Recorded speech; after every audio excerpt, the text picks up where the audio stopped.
आज हम इतिहास के सबसे भयानक पंथों में से टॉप 5 के बारे में बात कर रहे हैं। पंथ असामान्य और कभी कभी कंट्रोवर्शियल मान्यताओं वाले सामाजिक समूह हैं। पंथ शब्द की बहुत डिफरेंट डेफिनेशंस हैं।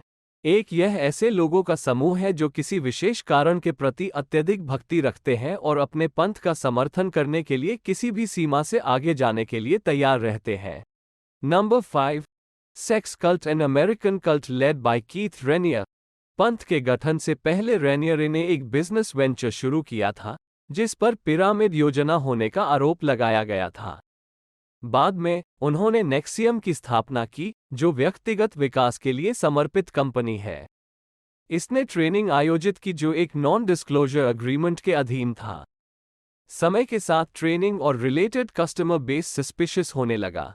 अप्रैल 2018 में रेनियरे को सेक्स ट्रैफिकिंग, साजिश और जबरन लेबर करने की साजिश के लिए गिरफ्तार किया गया था। 2015 में पंथ के अंदर एक गुप्त भाईचारा शुरू हुआ था जहां महिला सदस्यों को गुलाम कहा जाता था और उनके स्वामी द्वारा शारीरिक दंड दिया जाता था। उनके पास इन महिलाओं के बारे में नग्न तस्वीरें और अन्य संभावित हानिकारक जानकारी थी। रेनियरे को जून 2019 में यौन तस्करी और रैकेट चलाने का दोषी ठहराया गया था। Number 4, Spiritual Wives, a group of Bible students led by David Koresh in Waco, Texas. Branch Davidian Seventh Day Adventists की एक ब्रांच है। डेविड कोरेश और उनके बाइबल छात्र करमेल पर्वत में रहते थे। उन्होंने टेक्सास के एक ग्रामीण इलाके में एक परिसर बनाया। वे यीशु के शीघ्र आगमन की प्रतीक्षा कर रहे थे। वे साधारण जीवन जीते थे और किसी भी प्रकार के मनोरंजन से दूर रहते थे। मूल रूप से बेंजामिन रोडेन द्वारा शुरू किया गया सर्वनाश की भविष्यवाणियों के विफल होने के बाद 1962 में पंथ को संक्षिप्त रूप से भंग कर दिया गया था। बाद में कोरेश बाइबल की भविष्यवाणी का अध्ययन करने के लिए कामेल पर्वत पर आए और पंथ का नेतृत्व उनके पास शिफ्ट कर दिया गया। संप्रदाय और एजेंटों के बीच 51 दिनों की घेराबंदी के बाद उनका नेतृत्व पंथ के अंत के साथ समाप्त हो गया। ये तब शुरू हुआ जब ग्रेनेड बनाने और सेमी ऑटोमेटिक हथियारों को बिना परमिट के ऑटोमेटिक हथियारों में बदलने के लिए संपत्ति पर छापे के दौरान 4 एजेंट मारे गए। इसके बाद की घटनाओं ने क्षेत्र में प्रवेश करने के लिए FBI के छापे के दौरान नेता के साथ 80 सदस्यीय समूह को मार डाला। Number 3, realism is a UFO religion. Realism एक UFO धर्म है जिसकी स्थापना 1970 के दशक में फ्रांस में क्लाउड वोरिलॉन द्वारा की गई थी। ये सिखाता है कि अलायंस ने अपनी एडवांस तकनीक से मानवता का निर्माण किया। उन्होंने प्राणियों को एलोहीम कहा और माना कि एलोहीम ने 40 पैगंबर बनाए थे जिनमें बुद्ध, जीसस, मुहम्मद और रियल क्लाउड वोरिलहॉन शामिल थे जो अंतिम पैगंबर थे।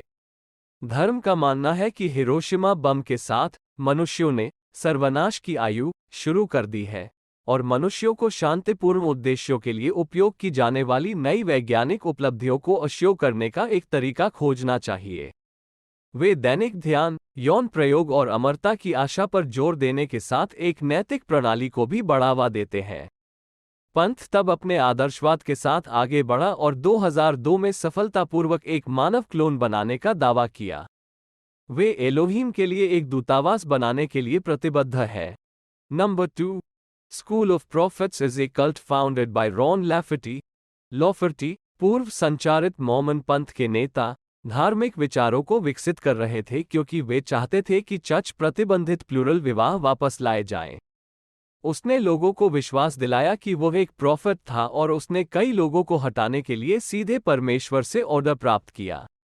उसने और उसके भाई ने, जिसने उस पर आंख मूंदकर विश्वास किया, इन खुलासों को पूरा करने के लिए अपनी भाभी और उसकी 15 महीने की बेटी की हत्या कर दी। यह एक छोटा सा समूह था और पुलिस ने उन्हें तुरंत ट्रैक कर लिया। गंभीर मानसिक बीमारी के इलाज के बाद 1996 में उन्हें जेल की सजा सुनाई गई थी। 2019 में प्राकृतिक कारणों से जेल में उनकी मृत्यु हो गई। Number 1, Charles Manson's destructive cult. Charles Manson दूसरों पर हावी होने की अपनी असामान्य क्षमता के लिए जाने जाते थे। उन्होंने एक पंथ बनाया जिसे बाद में मीडिया ने द फैमिली कहना शुरू कर दिया। उन्होंने खुद को एक गुरु के रूप में स्थापित किया और फाइनल जजमेंट के प्रोसेस चर्च से उधार लिया। उन्होंने अपने अनुयायियों को विश्वास दिलाया कि वे मूल ईसाइयों के अवतार हैं। 1969 तक एलए ड्रग डीलर और संगीतकार के मृत पाए जाने के बाद द फैमिली द्वारा सामूहिक हत्याएं की गईं। सामूहिक हत्याओं की पहली श्रृंखला को टेट हत्याकांड के रूप में जाना जाने लगा। वे शेरोन टेट के निवास पर घटित हुए जहां 3 पीड़ितों को गोली मार दी गई और छुरा घोंपा गया। 2 दिन बाद लाबियाका की हत्याएं हुई। सामूहिक हत्याकांड के भयावह विवरण से पुलिस दंग रह गई। भले ही मैनसन सीधे तौर पर हत्याओं से जुड़ा नहीं था, लेकिन इन घटनाओं ने उसे बदनाम कर दिया।